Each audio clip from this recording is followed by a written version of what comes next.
اغفر لآبائنا وأمهاتنا، اللهم أعتق رقابنا ورقاب والدينا من النار.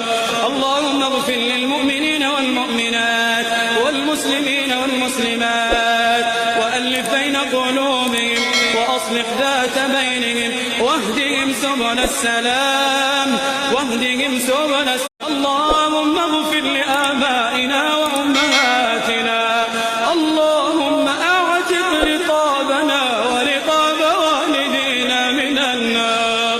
اللهم اغفر للمؤمنين والمؤمنات والمسلمين والمسلمات وألف بين قلوبهم وأصلح ذات بينهم واهدهم سبل السلام